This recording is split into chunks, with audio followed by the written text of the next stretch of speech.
Dengan Fanny-nya dia, tapi langsung kita masuk ke dalam fase draft pick di mana Grok dan Faramis sudah mulai di-ban dan Onyx berkesempatan untuk menjadi second picker. Oke, ini dia game pertama Grand Finale The Royal Bestie.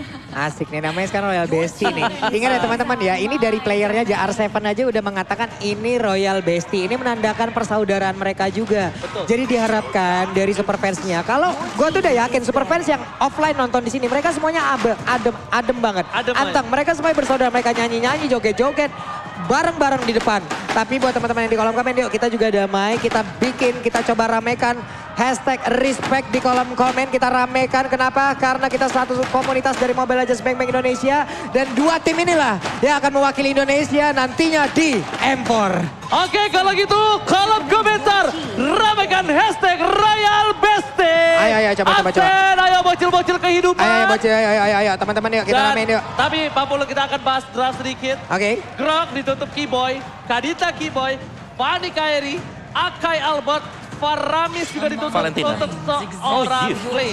If Clay, respect band, power dari kedua belah hero. Aku melihat para pemain dari tim RRQ melepaskan sebuah Pakuito ataukah dia akan mengamankan hero lainnya. Di sini karena masih banyak hero yang lain tapi ternyata one-one untuk seorang Skylar. Wow. Game pertama. One-one satu kali lepas dan itu dipakai satu-satunya juga oleh RRQ Hosti. Kembali Kembali kemarin. dilepas. Akhirnya hari ini dilepas kembali. Ini yang menjadi pertanyaan loh. Onyx ini akan memikirkan sebuah hal seperti apa lagi. Tapi Pakito dan juga Valentina mereka mana? Bedanya sekarang Valentina. Dulu dia bisa langsung mengamankan crossbow tank walaupun mungkin damage-nya berbeda. Iya. Tapi sekarang Harus pecahin dulu. harus pecahin dulu. Tapi aku bukan di situ. Powernya di sini adalah Valentina di pick ketika kiri akan ada Parsha. Iya. Kiri akan ada Parsha, Iya. kanan ambil Valentina itu. Dan ini picknya Pakuito bukan untuk Kairi kalau menurut aku. Yap. Untuk Boots. Karena akan bermain sandwich ketika kita tahu one-one, bermain one-one. Oke. Selalu akan ada di belakang bukan? Betul. Jadi satu-satunya yang bisa mencari one-one di belakang. Mungkin. Tapi akan ada sebenarnya ini pedang bermata dua loh. Pakito di saat ingin maju, ingin mengejar one-one. One-one punya WON aja. Lu ngegoceknya enak banget cuy. Hanya tinggal ngegocek, weakness lu pecah, lu lari ke kerumunan teman-teman, lu kelar Pak. Yes, Oke, itu tapi dia. Esmeralda. Wah. Cow. Tapi langsung link. Gua Tadi gue kira dia mereka pengen ambil retail dulu. Enggak, kalau gue kenapa enggak? Karena apa? Udah pasti one-one ini akan jadi makanan. Yep. Link dari dulu ketika one-one belum menjadi hero yang mungkin secondary. Sempatkan dia di tier S. Yang selalu first pick apapun akan di-ban untuk serang one-one. Itu emang makanannya Link di early. Kalau Linknya gak respon ke sana, makanya aku bilang dari awal, Pakuitonya akan di-boost. Karena harus ada assassin. Entah Link, entah Hayabusa. Tapi ternyata kita tahu Kairi. Ya, tapi dengan second pick seperti ini, Link di pick, Hilda langsung di ban. Satu hero yang memang bisa mengganggu konsentrasi dari Link untuk melakukan farming. Dan ini sudah dibuang. Berarti tinggal satu roamer kira-kira yang bisa mengganggu lagi. Dan Balmond. Balmond adalah hero signature untuk Kairi. Tapi sejauh ini ya, Balmond untuk di playoff ini agak jarang kelihatan. Jarang Jarang ya? banget kelihatan. Hanya ada beberapa kali kemarin, hanya ada Bener. beberapa momen untuk digunakan. Kita lebih sering lihat di regular ya, daripada di Di playoff. regular buat buset. Balmond. Karena ini akan berat banget menurut aku Balmond. Kenapa? Pertama, oke, dia punya lethal counter retribution. Tapi Balmond adalah jungler jalan kaki. Benar. Jungler jalan kaki. Ya memang punya lethal counter retribution, bisa menang objektif, tapi nanti untuk tim fight jangka panjangnya di mid late gamenya. Dan Joehead di ban kemarin, waktu di babak playoff berjumpa dengan Onyx Finn dengan Joehead-nya. Ini mematikan banget pergerakan dari Kairi ketika menggunakan steel cable dengan Fanny-nya dia. Selalu bisa di-eject, di-cancel semuanya. Dan ya, menurut ini adalah wise choice juga dengan melakukan banning trap Joehead karena unstoppable force ini bisa selalu mengejar kemanapun Link bergerak. Dan Povius ban, Benedetta. Dan bahkan Opung, satu hal, ketika Joehead di ban, bukan hanya mengejar di mana Link berada, nurunin Link. Itu yang lebih serem. Jatuh dari pohon. Jatuh dari tembok, jatuh dari pohon, itu lebih serem dibandingkan dikejar. Betul. Karena kalau dikejar, akan putus. Iya. Ya kan? Unstoppable force itu bisa putus kalau kejauhan. Tapi kalau kedeketan, turun. Udah bukan turun. Ini, Langsung. sekarang ambil god lane-nya. Ambil god lane-nya. Kenapa? Roamernya tutup untuk sebuah Retail. surprise. Oke. Iya. Karena gameplay profesional player ketika di second pick, second phase, dia nggak mau roamernya terlihat. Oke, ini Karena zaman sekarang bukan masalah carry lagi. Romer is the key juga. Betul, dan dengan dipiknya Irritel ya, dan di bandnya dari Povius. Sebenarnya ini band yang tak ada, dan satu lagi Ruby terbuka untuk Arkehosi. Ruby bisa potong Link, Ruby bisa potong dari Pakito juga. Setuju. Fredrin juga bahkan masih ada sebenarnya. Kalau Aku memang Ruby. cowoknya masuk jadi jungler. Aku Ruby. Ruby 100% aku setuju banget Ruby. Kenapa? Pertama, dia nutup Aquito, dia nutup Valentina, hero-hero des jalan kaki, itu enak banget ditutup Ruby. Ada, kalau Lilia agak berat sih sebenarnya kalau Lilia ya. Ruby Parsha. Ruby Parsha benar. Itu dia, Ruby Parsha. Franco. Oh my Is back. God. Udah lama nih kita nggak ngeliat Franco ini dimiliki oleh Levin. Kita tahu bagaimana track recordnya ya. Ini adalah hero power dari masing-masing hero yang ada di RRQC juga.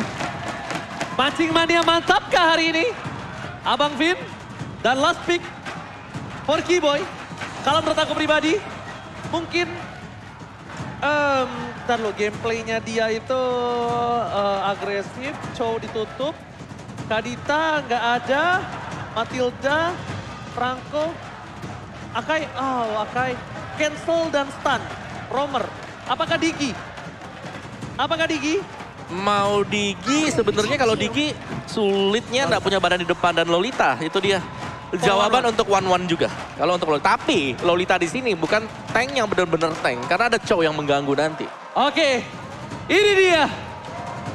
5 draft telah terpilih untuk Onyx, 5 draft untuk RRQC.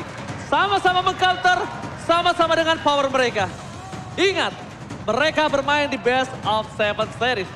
Mungkin terlihat banyak nyawa di sana karena butuh 4 poin untuk bisa mendapatkannya. Tapi Om Wawa, 40. Di sini game pertama itu juga menentukan. Menentukan banget. Menentukan banget bagaimana nanti mental boosting yang mereka milikin juga. Sementara itu untuk sekarang, kita mau tes dulu nih, kita mau tes dulu suara ini ya. Kita mau tes dulu suara Kingdom sama Sonic. Oke, yang pertama, Viva! Kurang semangat Viva! RRQ! RRQ! Wah, luar biasa dan Onyx! Onyx baru sore, go! Go! Sekali lagi go! Oke, ini dia. The Royal Derby, MPL Playoff Arena, mana suaranya? Go to the land of down. Ini dia Grand Finale MPL Indonesia season yang ke-10. Oke, dan game pertama pun dimulai. Semuanya terlihat sudah mengisi di role-nya masing-masing, sudah mengisi di lane-nya masing-masing. Lolita lebih mengarah untuk bisa melindungi dulu pergerakan dari god laner yang mereka milikin. Ada game pause terlebih dahulu. Sabar. Oke. Sabar ya. Pantesan kok gue ngadep belakang putih. Gue langsung ngadep monitor gue. Oh, ternyata lagi pauce. Maaf. Lagi pause ya. Lagi pause. Ada game Ini pause ya kalau teman-teman ya. pertama Wawa, gimana draft yang dari kedua belah pihak? Kalau ngelihatnya lebih balance ke arah dari Arkehosi sih. Karena mereka punya, ya satulah 1-1. 1-1 yang dari early-nya bisa lemah ketika berjumpa dengan Irritel. Nanti waktu team fight-nya bisa pecah. Oke. Dari 1-1-nya ya. Tapi memang harus ada spacing sendiri untuk 1-1. Kalau memang di gap Pakito ke gap dari Irritel sendiri, dia bisa dibersuah dengan sangat cepat sekali.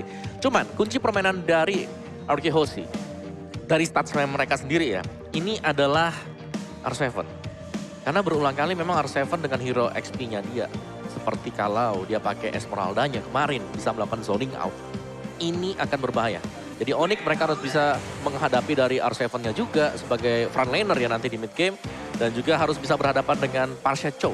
Karena Chow lawan Link.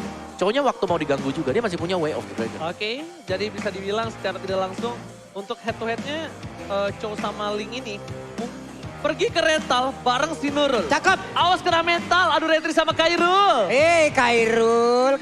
Orang udah ganteng, orang udah tampan, ya Sama kan? orang udah bagus-bagus. Kairi jadi dirubah-rubah lagi. Teman-teman sabar, mudah-mudahan nanti ini untuk dari troubleshootingnya bisa segera kita fix. Bisa segera kita lanjutkan juga untuk gamenya karena kita tahu kalian juga udah gak sabar untuk menyaksikan bagaimana grand final ini. Tapi kalau gue pribadi ya, ngelihat match ini, siapapun memenangnya nanti, oke, itu adalah rezeki mereka atas perjuangan yang mereka lakukan. Oke. Cuman yang gue fokuskan adalah Dua tim ini yang akan membawa harum nama Indonesia nanti di kancah M4 World Championship. Dan doa gue juga udah pasti gue pusatkan untuk dua tim ini nanti ke depan agar bisa membawa piala yang telah lama melanglang buana ke negara lain teman-teman. Oke. Bawa pulang piala itu. Dan bahkan satu lagi buat kalian, jangan lupa untuk beli tiket M4 ya, jangan sampai kehabisan. Beli permen dapat ya Duren. Kameramen emang keren. Yeay, menang banyak kameramen. Semangat Ayang Sas. Tapi gue setuju banget loh. Kenapa? Kameramen ini pinter banget loh. Kenapa? Semua ditangkap sama dia. Iya, semua dari yang sedih, yang nangis, yang cakep. Yang seneng. Yang seneng. Cakep-cakep lebih sering ya, tolong ya. Lu juga pengen kan tuh banyak Oji keren apa gitu. Gak ada. Masa? Kemarin. Apa? Oji sayang atau I love you Oji laki. Hah? Latif. Latif kan? Latif. Udah pakai kutek tangannya. Kok gue bilang, wah tangannya kutek nih, cewek nih. Pas tengok palanya, ya Latif. Oke, ini dia seorang yang datang banget dari nol. Gue sempat ketemu dia juga waktu itu ketika dia berada di sebuah tim juga. Baru masuk bersama dengan Fredo. Dan dia menjadi runner up MPL Indonesia Season 8 ketika dia baru berkarir di RRQ OC. Dia menjadi juara akhirnya di MPL Indonesia Season 9. Dan juga MVP final MPL ID Season 9. Pak Produser, sebenarnya saya sudah ngetik, tanya Pak Pulung dari tadi. Tapi prediction saya tidak masuk. Kenapa? Karena Karena sinyal. ya itu. Jadi kalau menurut draft, by draft, tak mengapa, gue ngeliat Kairi ini bisa makan Albert di arah metode late game. Dan Kairi bisa makan seorang 1-1. Dan gimana caranya Scalar menjaga posisi. Jadi, tak mengapa, gue menuju ke arah Onyx. Kalau gue pribadi ya. Gue ke arah Onyx. Kalau gue pribadi ngelihat untuk bermain cepat ya. Ini draftnya sama-sama bagus. Bahkan bisa Betul. dibilang untuk RRQ jauh bagus banget juga draftnya gitu loh. Tapi untuk early game-nya early game-nya Link bakal jauh lebih fleksibel untuk bisa menabrak siapapun gitu loh. Tapi early, ini gue megang RRQ banget. Lu early RRQ? Kalau early, kalau dari RRQ banget gue. aku RRQ selama dari fitnya udah level 4. Kalau gue yang gue rasakan dengan gue menggunakan one-one secara terus-menerus dengan melawan Link. Ini akan menjadi target banget Pak di awal-awal. Jelas. Ini akan menjadi target banget. Justru di early, 1-1 ini adalah makanan enak seperti yang gue bilang tadi. Itu tadi yang gue bilang. Tapi di early, 4 lawannya, 4 player RRQ itu early banget. Sedangkan di metode late game, menurut gue RRQ cuma depending on 1-1. Dan so gue bilang draft kali ini, Onyx sedang mengungguli di game yang pertama. Dia tuh main sustain dengan adanya metode late game, karena mereka tahu di MPL Playoff Season 10, gak ada game yang cepat. Bener, dan jangan lupa juga sebenarnya Ji ya. Iritel, Pakito, ini yang bawa kita menang juga tadi. Iya. Betul. That's why ya, gue ngeliat kenapa Onyx kuat banget di late game. Dari draftnya. Ya, tapi early game-nya harus bisa dipegang dari Onyx ya. Kalau mereka memang jebol dari early game, game style dari RRQ Hoshi, mereka typically adalah tim yang suka untuk langsung ambil objektif setelah dapetin point kill. Itu yang berbahaya. Betul. Dan satu hal, Pung. RRQ punya satu senjata yang benar-benar gak kelihatan seperti tombak yang tajam. Apa itu? Esmeralda-nya Esmeralda, R7. iya. Nah ya, Esmeralda-nya. R7 itu power banget pakai Esmeralda dari season 8. Bayangin, sampai 3 season, 2 ya? 8, Esmeralda udah lama banget enggak, bukan Esmeralda. 8, 9, 10 sekarang? 3 season? 10 ini. 10 ya? Berarti 3 season, 8, 9, 10. Iya 3 Susah season. banget hitung. Kan dari season kemarin juga ya Esmeralda 6 gitu. Season 8 ini, S7 power banget. Tapi ya Esmeralda memang ya dari itemnya dia juga ini rata-rata dengan full defense item. Dia udah bisa nabrak-nabrak ke belakang. Dan tebel banget untuk bisa menembangkan Esmeralda, store skill butuh banyak juga untuk bisa tumbangin dia. Cuman kalau nggak salah di bagian sana itu kan ada Iritel. Sini. Ya, itu ada Iritel, ada juga charge dari Lolita nanti yang bisa menghentikan Esmeralda. Karena kalau Esmeralda tidak bisa menggunakan Stardust Dance-nya, itu gak bakal regen juga dia. Ya, betul. Kemarin kita sempat melihat dan kita bakal lihat menuju ke arah draft kali ini. Retribution Kairi kembali mengamankan Little Wonder. Yap. Di sisi bottom lane, seperti kata Pulung dan juga Om Wawa dan juga Ranger Mas. Kalau para pemain dari tim Onyx, ini bakal coba untuk mendominasi di early-nya dengan adanya 1-1 di arah bottom lane. Yes, setelah prediction, di mana Onyx, Papulun dan Ranger Mas, Om Wawa dan juga caster Inggris lainnya menuju ke arah RRQ OC. Oke, ini adalah predik yang memang sudah terlihat. Ada 4 untuk RRQ, 2 untuk Onyx. Prediksi, just prediksi. Dan untuk sekarang di bagian bawah ada pergerakan. Ini yang gue sebutkan tadi. Ya. Antara Link, belum lagi sekarang punya Lolita, Guardian Bulwark-nya akan menjadi pengacau sistem dari Swallow Pack 1-1 loh. Ini bakal sangat-sangat mengacaukan sekali karena untuk sekarang 1-1 masih mencoba untuk bisa maju ke bagian depan. Ada Tempest of Blade dikeluarkan pula. Satu hit terakhirnya berhasil mendapatkan first blood dan 1-1 dihancurkan. Dan itu dia satu-satunya makanan Kairi. Nggak mungkin Kairi nge-pick up yang lainnya kecuali Farsha. Tapi kali ini Albert bisa untuk mengamankan objektif gaming. Karena apa? Tidak ada Tempest of Blade, tidak ada Retribution. Sudah bisa dipastikan. Karena Kyoshi akan mengamankan satu buah turtle yang pertama. Oke. Para pemain dari tim Onyx Esports, mereka udah harus coba untuk mundur karena tidak mungkin melakukan kontes di depan. Oh, seperti yang sudah saya duga, tidak mungkin di kontes. Yap. Jungler pasti mengamankan satu buah turtle karena Retribution di bawah didapatkan. Tempest of Blade, Kairi nggak punya defensif, Kairi nggak punya ofensif. Plus sekarang Kairinya menggunakan Link. Ada objektif yang jauh lebih penting daripada itu semua. Purple Buff. Mendadak di sini Purple Buff itu udah sangat berharga. Tapi di tangan Link, ini adalah tujuan utama kehidupannya loh. Oke, dan juga ini lawannya adalah Demon Slayer ya. Dari Linknya dengan Killing Spree-nya, Demon Slayer dari Cho yang lebih cepat untuk mendapatkan buff. Jadi mungkin di awal, Gold memang menjadi target dari Onyx Esports. Tapi kebalikannya dari Arkehosi, mereka bisa dapetin untuk objektif. Mereka bisa main dan mereka ini berada di seputar dari XP Lane. Masuk ke dalam jungle dari Onyx Esports juga bisa untuk menekan Kairi untuk tidak mendapatkan item lebih cepat. Yes, dan Finn kita lihat dengan Franco-nya, bahkan kalau dia mencoba untuk menggigit Kiboy pun menurut aku pribadi nggak apa-apa. Kenapa? Kiboy ini, dia early seperti ini, dia masih lembek. Dia nggak terlalu keras seperti nanti di metode late game.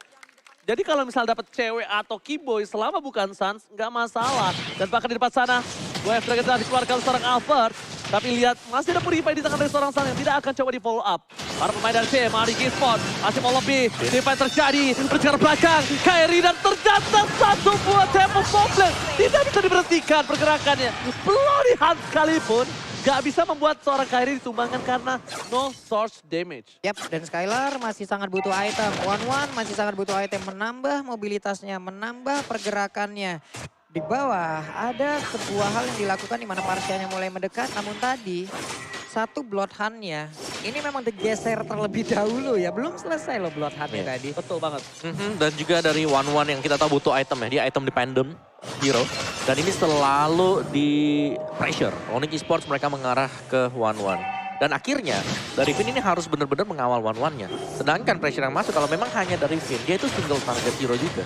Yep. Jadi masih bakal ada lagi untuk follow up yang lain dari hero yang memang bisa meng-outrange Franco-nya. Oke, di arah turtle yang selanjutnya, ini akan menjadi perebutan yang cukup adil kalau dia dapetin satu. 16 terbuka, sama dengan Veda ST, mendekat ke belakang, Finn akan menjadi makanan. Dan bahkan bermain dari tim Onyx Esports, mereka mengamankan 1 poin. Albert masih memiliki 1 buah retribution. Apakah Albert kali ini akan mencoba untuk berani melakukan adu retribution terhadap seorang Kairi? Lihat, langsung ada Farsha kembali. Dan di sisi, adu retribution dan senjata Kairo. Masih mengambil 1 buah retribution. Team fight, dapat soul blade. Tepakan di sana, One. Terbang ke angkasa. Skylar membuat 1 poin setidaknya hadiah untuk tim Arkehosi di turtle yang kedua. Oke, walaupun tadi belum berimpact cukup banyak. Dan juga untuk dari Albert sendiri, agak ragu terlihat untuk maju ya Om ya. Kenapa? Karena dia bisa juga untuk langsung di-copy dari MU yang dimiliki oleh Valentina. Dia maju, dia tenang dengan 1 Way of Dragon menjauh lagi. Betul. Dari Valentina yang mengamankan 1 Federalized Strike. Ya, dan akhirnya dari Arkehosi mereka harus back off dulu untuk membuat dari One-nya ini bisa dapetin gold lagi. Yap. Setidaknya apapun tadi yang udah mereka lakukan walaupun tidak mendapatkan turtle. Tapi mereka mendapatkan kompensasi nih dengan 1 player. Ya ibaratnya ini sebuah keuntungan walaupun tidak sebanyak keuntungan yang diberikan oleh Grab loh. Sama diskon. 90% Mbak. Oke, tapi Kairi kali ini nggak mendapatkan diskon poin kill dari bottom lane. Tapi yang di rumah dapat diskon 90%. Jadi scan di bawah ini sekarang juga nomor ambil sambil order Grab. Tunggu apa lagi? Let's go! Let's go. Dan sekarang di bagian bawah. Udah ada 1 outer turret yang berhasil dihancurkan kembali keuntungan untuk Onyx Esports. Arkehosi harus perlahan tapi pasti mereka bisa membalikan keadaan. Namun sekarang buat kalian yang lagi nonton ataupun yang memang sudah datang langsung ke MPL ataupun dari Theater Expo ini. Pastikan kalian sudah menggunakan head and shoulder. Ya. Memwipe up langsung ke arah ketombenya nih Pak. Yes, biar kalian ketemu jodoh di sini ya. Ya langsung. Iya, udah rambut wangi, badan Rambut wangi. Gak apa-apa, gak tampan, yang penting wangi ya guys ya. Iya. Iya.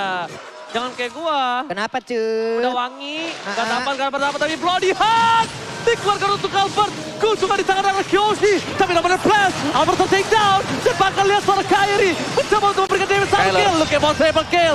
Skylar mencoba untuk terbang, fokus ke arah belakang. Beda strike for defensive, tapi cewek nampaknya masih mau lebih. Terbakar, looking for mania Kairi. Wow, ini dia serangan dari berbagai arah dilakukan oleh pemain Onyx Esports. Federalized Strike memang di pop up dan itu mengarah tadi ke area dari Purple Buff. Tapi pintar cewek dan juga beberapa pemain Onyx lain yang mereka masuk dari mid loh Om. Ya, dan juga dari Albertnya yang harus terpick off di awal yang membuat mereka gak bisa untuk melakukan satu buah single target lock. The Way of Dragon dikeluarkan untuk berhasil mendapatkan Dibalas. The Way of Dragon dengan Purify Gaming Stars. Respect terhadap seorang Albert.